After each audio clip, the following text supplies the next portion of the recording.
to the next N3AS seminar. And today we have Ian Padilla-Gay, who is doing his PhD at the University of Copenhagen. And he will tell us about the new developments on the physics of neutrino fast flavor conversions. So go ahead, Ian. Thanks, Anya. And thanks also for the invitation. It's quite nice to be able to present some recent results with you today. So today I'll present to you some new developments on the physics of fast flavor conversion, as the title implies. And this is some work that I've been doing together with Irene Tamborra and Georg Raffelt. And most of the things that I'll be discussing today are in this publication here for reference. Also, I'm happy to be interrupted, so feel free to ask any questions during the talk. Oh, let's see. All right, so just a bit of introduction, just so we're on the same page. So we have neutrinos in dense astrophysical environments, and neutrinos are copiously produced, so we have tons of them, roughly 10 to the 58 neutrinos, from which 99% of the energy is carried away by these neutrinos, for instance, in core collapse supernovae, or also in the mergers of two neutron stars. So because these two environments, the core collapse supernovae and binary mergers, are so dense in neutrinos, the flavor conversion rate is proportional to the number density.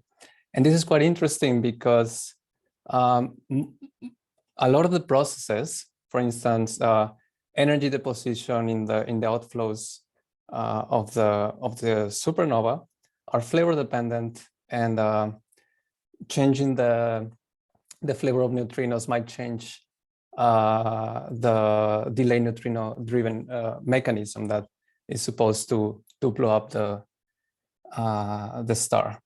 In compact binary mergers, on the other hand, we can change the ratio of protons to neutrons, and then significantly modify the synthesis of elements having than iron via the R process. So these are the two systems that are interesting to us today for what concerns flavor oscillations. But since neutrinos oscillate, we need to see first of all, whether oscillations take place, and also what kind of oscillations happen in the supernova environment, for instance. So we know that vacuum oscillations are driven by the vacuum oscillation frequency proportional to the mass square difference. And this takes place in a scale of a few kilometers. We also have the MSW effect that arises due to the coherent forward scattering of neutrinos with electrons. So one can resonantly produce or convert neutrinos as they traverse a electron-rich medium.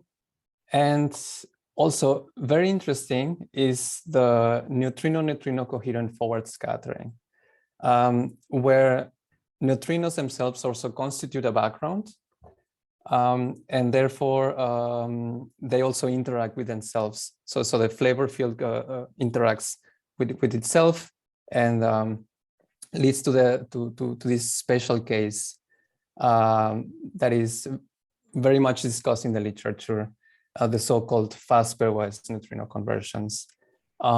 They are fast because of what I was saying. We have a lot of neutrinos, and the conversion rate goes with a number density of neutrinos. And they're called pairwise because one takes one pair of neutrinos, one neutrino, one antineutrino, and they convert to a non-electron flavor in pairs. So these are just some schematic representations of these processes. And there are also different regimes for this type of oscillations. So if we imagine that we have the supernova environment, the MSW resonances might happen in a few hundred kilometers. And as we go in, then slow self-induced conversions take place, which is essentially the interplay between vacuum oscillations and a neutrino self interaction. So the time scale is proportional to the vacuum oscillation frequency and the interaction strength of neutrinos in this case. And as we go in, as the neutrino number density increases, the so-called, as I was mentioning, fast self-induced conversions might dominate, which are even there if the vacuum oscillation frequency goes to 0. So in the limit where the neutrino number density is much, much larger than the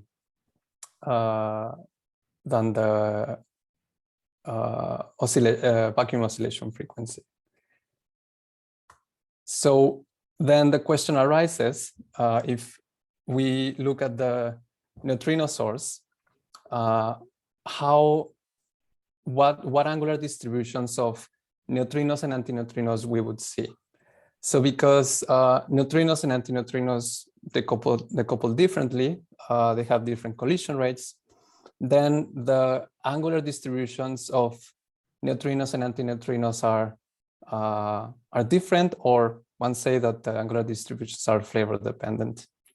So then the electron lepton number, which I'll refer to as ELN, displays a crossing, which is what you see here, where the neutrino and antineutrino cross each other. And it's believed, or it has been shown to be a key ingredient for the development of fast instabilities. So once we have a reasonable angular distribution that we expect from the supernova core, then we can ask the question how neutrino evolves, taking the ELN angular distribution as input. So how does neutrino free body evolve? Then we need to write down the quantum kinetic equations, one for neutrinos and one for antineutrinos. So in this case, I would only like to discuss the scenario where, first of all, there's no advection, there's no advective term, so we're essentially considering a system that is homogeneous. I would say this is the most restrictive assumption, but let us just stick to the simplistic case. Secondly, we ignore vacuum oscillations because we're in the limit where the neutrino interaction strength is much larger than the vacuum oscillation frequency. And then also for simplicity, we neglect collisions. So the equations of motion, or the QKs, only have the contribution due to neutrino self-interaction, which might be a quite simple model, but it's also very nice because we can learn a lot from the fast flavor phenomenology just by looking at this term first. All right, so one can also take these equations and just rewrite them in a way that we have the sum of the density matrices, that is the particle number matrix, and the difference, which is the lepton number density matrix. And then the Hamiltonian depends only on the difference, which makes the quantum kinetic equations, they look in a very neat form, and the one for the lepton number forms a closed system because the Hamiltonian depends only on the lepton number.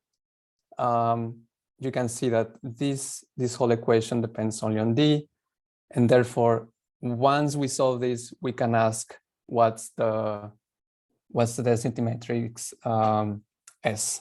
So the entire fast flavor dynamics depends on lepton number density matrix, and it also determines the instability condition. So yeah, so this should be mentioned. So let us restrict to the two-flavor case for the sake of simplicity, and we also assume axial symmetry. So that is, we have, instead of having two angular variables, we assume that there's a symmetry around the azimuthal angle. So effectively, there's only one polar angle. So for fixed neutrino interaction strength, the fast flavor conversion is driven by the angular distribution or velocity distribution of the lepton number vector now. So I will refer to this as the ELN spectrum, which is the angular distribution. And the equations in terms of polarization vectors, which can be mapped by using the Pauli matrices, look like this. And the important bit is that by solving this equation using some inputs for the angular distribution of neutrinos, the flavor evolution is very periodic. As you can see in these examples shown in blue, green, and yellow. What I'm showing here essentially, you should interpret this as the amount of oscillations as a function of time. So this one displays a lot of oscillation and then goes back. And this is very periodic, and it repeats forever, or at least as long as we can integrate. And same for the other cases. This is just an effect from having a very symmetric scenario, very symmetric equations where the D naught or the electron lepton number density matrix is conserved as a whole. So there's no net flavor conversion, while D1, which is the first moment of the ELN distribution, is dynamic. Not dynamic in any way, but dynamic in a way that it conserves its length, so it's fixed. And this just comes from the conservation laws from the Q keys. So because the flavor evolution is so periodic and it looks so nice, then the aim is to find a method to systematically and analytically predict the flavor conversion based on initial inputs, on initial ELN spectra. Or in other words, this would tackle the question, can we gauge the amount of conversions without evolving the Q keys? And let me just very crudely show you this map. So there are two ways that you can follow, that you can approach fast flavor conversion. So you have some initial conditions. Let us start with the red one. So you can decide to solve the solution numerically, which is ideal, but typically very expensive, because this is a very high dimensional problem. So you need to not only take care of momentum, but also energy. So this is quite robust simulation. And you have all the information from the linear regime, which allows you to determine how much flavor you have, or you're left with in the end, and maybe draw some conclusions about possible implications for the supernova environment or binary mergers. The other way, it's very nice, is the linear stability analysis, but it's very limited. Simply because as the technique implies, it only looks at the linearized equations. So there's no access to all the rich phenomenology from the nonlinear regime. But we gain some information about when conversions take place. So that is the growth rate. So it tells you how fast the fast instability sets in. And we would like to know how much conversions are expected. So if we know when oscillations set in and also whether conversions are significant, then we might be able to draw a more complete map of the more complete picture. So let me just show you some examples. When it comes to the growth rate, so I have this example number 1 based on these works, where it deals with a neutron star merger remnant. So we have here the disk of the remnant as a function of position and x position and z position for a fixed time snapshot.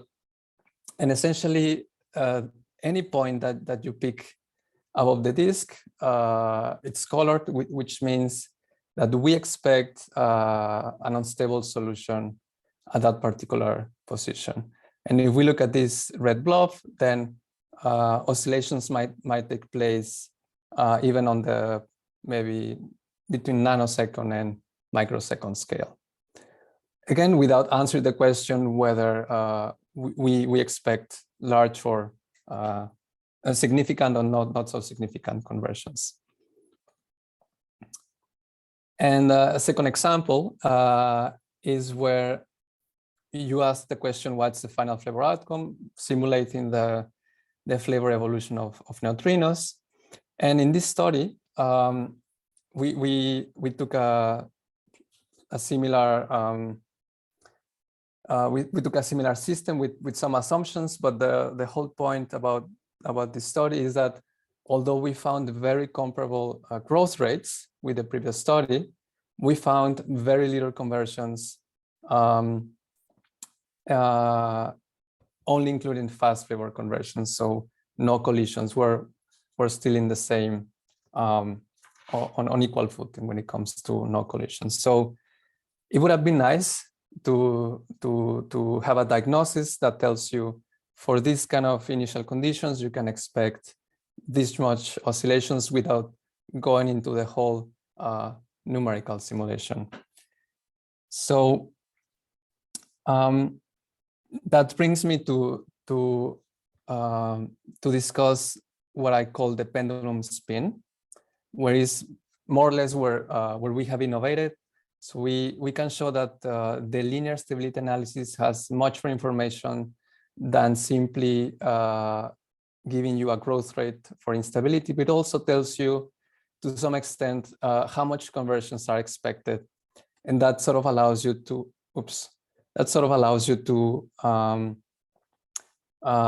to estimate what kind of solution you would get if you were to evolve the numerical solution. So let me just give you an idea. So these are the main findings in a nutshell, and in what follows, I'll go into more details. So the linear stability analysis has much more to offer. Typically, in the linear regime, such a solution is used as ansatz, where the off-diagonal component has some magnitude, and it goes as e to the minus I, the eigenfrequency times t time. And the omega, it's a complex eigenfrequency, which means that there's some omega p, which is real, plus minus I gamma complex. So you can see if you have a non-vanishing gamma, then the solution grows or shrinks exponentially depending on the sign, while the omega p contributes to an overall phase. So what turns out is that for given eigenfrequency, as we know, if you have gamma equal to 0, then there's no instability. This is just stable. While if you have the real part of the eigenfrequency, that's omega p equal to 0, this implies maximum conversion as allowed by lepton number conservation. So in what follows, I'll explain how this comes about and how we see that the real part of the eigenfrequency, which is typically neglected. It's thought to be there, but not useful. I'll try to convince you that there's much more information that we can get by also looking at the real part of the eigenfrequency. Right. So now, how do we arrive to this criterion? So first, the first step is to realize that the behavior is pendulum-like. So there's, as I was saying, the solution behaves like a pendulum. It's very periodic. But now the question is it strictly a pendulum? And this is a question that some people have asked in the past. So the gyroscopic pendulum in flavor space is not a new thing. This is already well known in other contexts. But yes, it turns out that the flavor pendulum or the fast flavor pendulum behaves strictly like a pendulum. And now the challenge is to identify the pendulum parameters from initial conditions. So knowing that the solution behaves like a pendulum, the question is, can we say what corresponds to the pendulum parameters by only having some initial conditions? So that's what I want to discuss now. And I just want to quickly make a connection to previous works, in particular with Lucas Jones in 2020. So there was a similar question, but the approach was slightly different. So I'll just try to put this in context. So you take the Q keys, and what they did is they expanded in multiples, in angular multiples. So you take an expansion of the equations. So you have an infinite tower of equations. And at some point, because one needs to solve the equations, you need to truncate at some multiple. And then you close the equations and arrive to a pendulum-like equation. So now the question is, so this system, because the system was truncated, it's an approximate system. So is it representative of the full solution? That I think that still remains a bit unclear, but I sort of put it in context because one can identify also an angular momentum vector and something that would play the role of gravity in this pendulum analogy. So we follow a different approach, but still, I think it's worth mentioning that such a pendulum might or might not be a good approximation of the full system. So we need 3 ingredients to tackle this challenge of identifying the pendulum parameters. Number 1, we need to identify the number of independent degrees of freedom that we have. So that is provided by the Gram matrix test. Then we represent the gyroscopic pendulum in flavor space and find the solutions analytically. And then the third and most crucial part is to match the parameters that we obtain from the pendulum to the full system. And once we've done that, then we can correlate one-to-one what corresponds to the pendulum parameters. So the Gram matrix test consists of the following.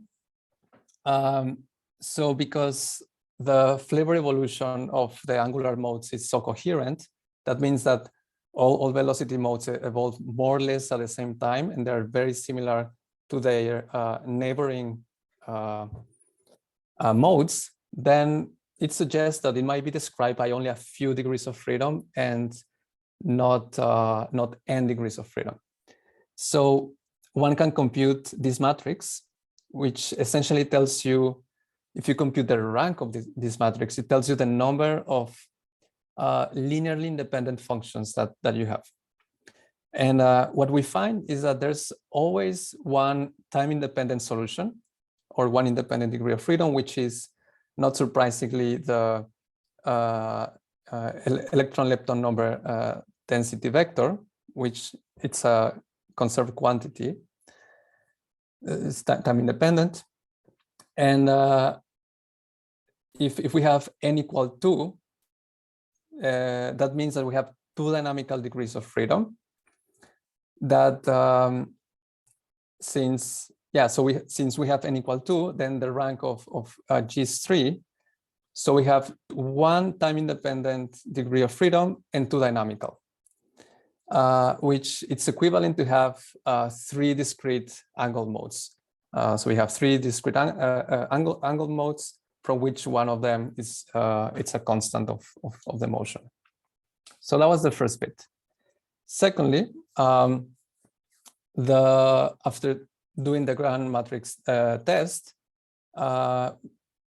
one is really tempted to make the following choices. First of all, since the electron-lepton number vector density vector is conserved, this is going to play the role of gravity. So we want a constant gravitational field, and the pendulum, which will evolve in this gravitational field in flavor space, would be D1, which is the lepton number flux vector. And the tricky part is the total angular momentum, which is a combination of the other modes, where this weight function is still to be determined. So a naive approach to the problem, and let me put it this way: not any simple combination of angular modes would give you an angular momentum that would describe the system. So that's the issue. In any case, one can write the equations of motion for a gyroscopic pendulum, which they look very simple. So we have G dot equal to 0, so that's constant gravity. Then we have the evolution of the pendulum is goes with the total angular momentum, and the evolution of the angular momentum is the cross product of G with the pendulum. Then so by having these equations, one can analytically solve for the zenith angle theta and the angle phi, which in flavor space, cos theta equal to 1 means no conversion, and cos theta minus 1 it means full conversion. So as cos theta goes from 1 to minus 1, neutrinos go from the electron flavor to the non-electron flavor. And the solutions, so the equations for phi dot and cos theta dot squared are the following. But what's more interesting from these expressions is that for unstable solution, the pendulum oscillates between, as I was saying, between its initial position and a minimal value, which is given by this expression. So we have -1 plus 2 the spin parameter squared. So if we have a spin equal to 0, then we are in this case of maximum conversion, and if the spin is 1, then we are in the stable case. So now the question is, what given some initial ELN, what spin parameter do we get, and moreover, how do we map this quantity to the initial conditions? Which brings me to the last bit, which is the crucial part. So in the linear regime, so that is, let us go back to this equation. In the linear regime, that is, we linearize this equation. We we can match the real part and the imaginary parts of the eigenfrequency with the pendulum parameters. So you can see what's sitting on the right-hand side of phi dot is a constant, because these quantities are conserved quantities of the system, and it has to be equal to omega p, which is the real part of the eigenfrequency. And this just describes a uniform precession around some axis. While for theta dots, the constant sitting here corresponds to the imaginary part of the eigenfrequency. So you see this equation represents an exponentially growing or shrinking polar angle. So now what remains is to express omega p and gamma as a function of the pendulum parameters, and now we can solve for what's gamma and what's lambda. And by doing so, we have a functional form for sigma, which it depends only on the real part of the eigenfrequency and the imaginary part, and the same for lambda. So these two quantities can be determined only by initial conditions. And because now we know the spin parameter, we can ask the question, how does the maximum excursion of the flavor pendulum look like for using these expressions? And that's what you see in the box. So what's interesting is that you can see if omega p, the real part of the eigenfrequency, is 0, then we have sigma equal to 0, which implies cos theta minus 1, which is maximum conversion. And in the stable case, if we have gamma equal to 0, then spin equals to 1 and nothing happens. So now we can just check these three boxes. So I'll just recap what we did. So first, we observed that the flavor evolution of neutrinos is coherent, allowing us to determine the number of degrees of freedom and represent the flavored pendulum based on these few degrees of freedom, analytically solve the equations, and then match what parameters correspond to the change in both the polar angle and the zenith angle. And by doing that, we can find the maximum excursion of the flavor pendulum. So finally, I'll just show some examples so you see how this applies, how it works in practice. So given some initial ELN spectra, like this, for instance. So now I'm plotting here the angle, and what you see here is the ELN spectra, or ELN angular distribution, for single cross spectra, which is what we investigated here. You can find what's the eigenfrequency, which has a real part and imaginary part. Then you compute lambda and sigma, the natural frequency and the spin parameter, to obtain what's the maximum amount of conversions, or the maximum excursion of the flavor pendulum.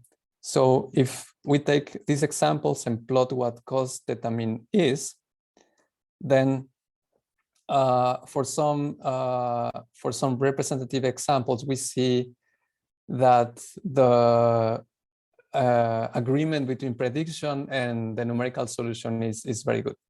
So for this case, for instance, for the green one, we find from our criterion that the maximum excursion goes to 0.3, and that is this red dotted line that you see here from the theoretical prediction. And it's also very, very good for the yellow one and for the blue. So this allows you not only to say when oscillations will kick in, which is information that we get from the growth rate, but also how low it would go before even solving the equations numerically. So that's an advantage. Finally, my second to last slide, you can ask the question, how does this look dynamically? So I've made this plot of the phase space comparison between the analytical and the full solution. So what I'm plotting here is essentially the positioning angle and the angular velocity. So this is something like position and velocity as this pendulum goes down. So you imagine that it starts at 0, and then as it flips, the velocity increases, and then it reaches the minimum, and then it goes back to its original position. And as you can see, the dashed, which is the analytical, and the solid, which is the numerical, are practically the same, which further confirms that the solution is a gyroscopic pendulum, which can be described by a few degrees of freedom, using, again, not only the imaginary part of the eigenfrequency, but also the real part, which is something that I want you to remember. And finally, that brings me to my conclusions. So as we've seen, the fast flavor conversion strongly depends on what type of angular distribution you use. So even if you have two angular distributions that look very similar, they might lead to very different outcomes.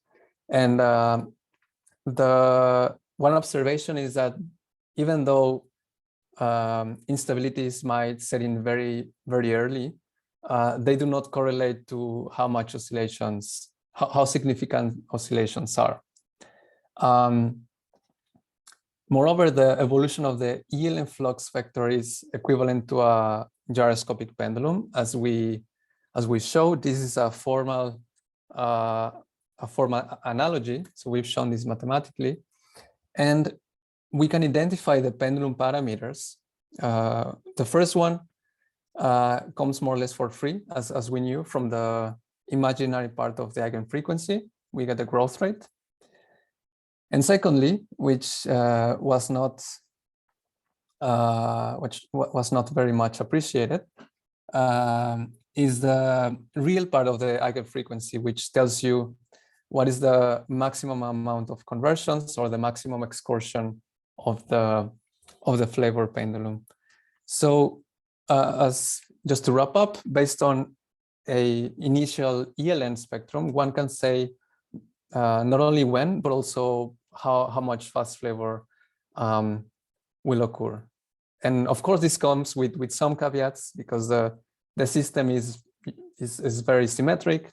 There's some assumptions that go into the analysis, but in overall, I think it's exciting to think that one can pay more attention to the real part of the eigenfrequency, because it might encode, as I was saying, information about how much oscillations you get even for more complicated systems. So one should not only look at the growth rate, but also the real part of the eigenfrequency. So I think this is all I have to say. Thanks for your attention. Thank you very much, Ian, for this nice talk. And we can open for questions. Okay, I see one raised hand already. Oops. I don't know. Oh, from Sherwood. So go ahead, Sherwood. Thanks a ton for the really interesting talk. This is I think a very powerful result.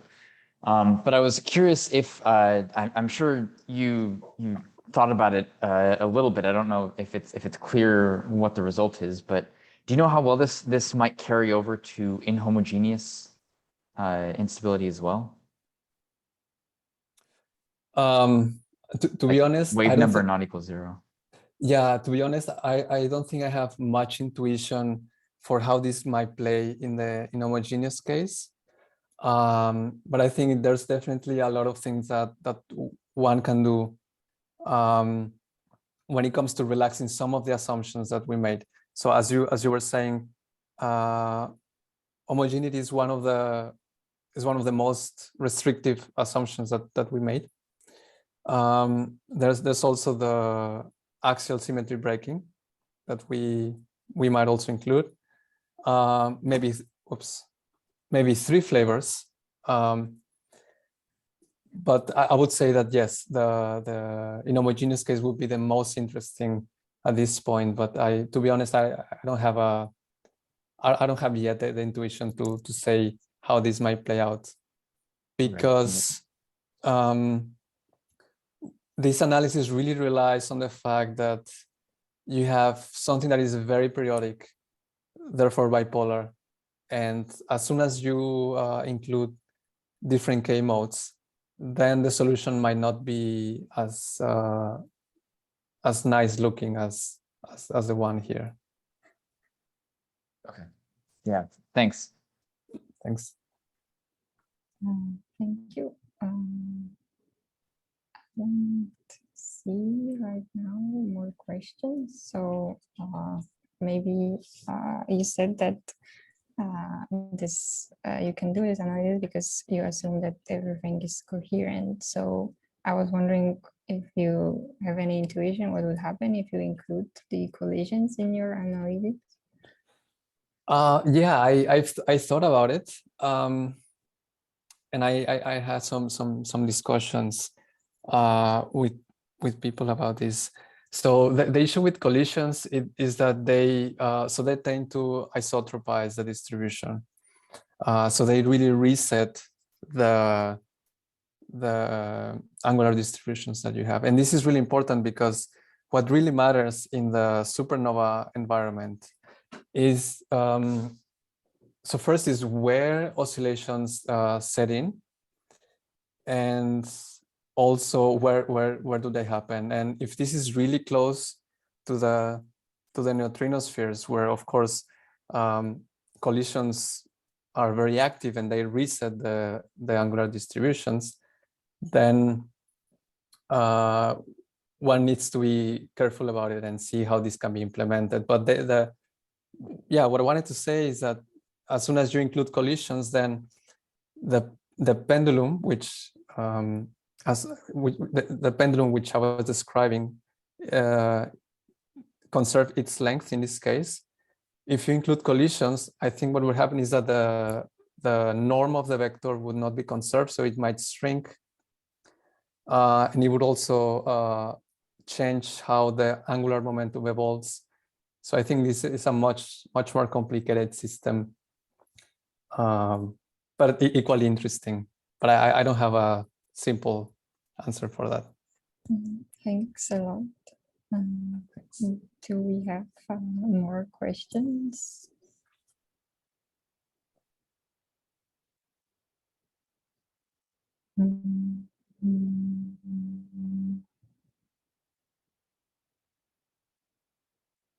I don't see right now. So I guess thank you, Ian, very much for this interesting talk. And for those who want to stay for the informal discussion, we will hang out a few minutes. Yeah, thank you for having me.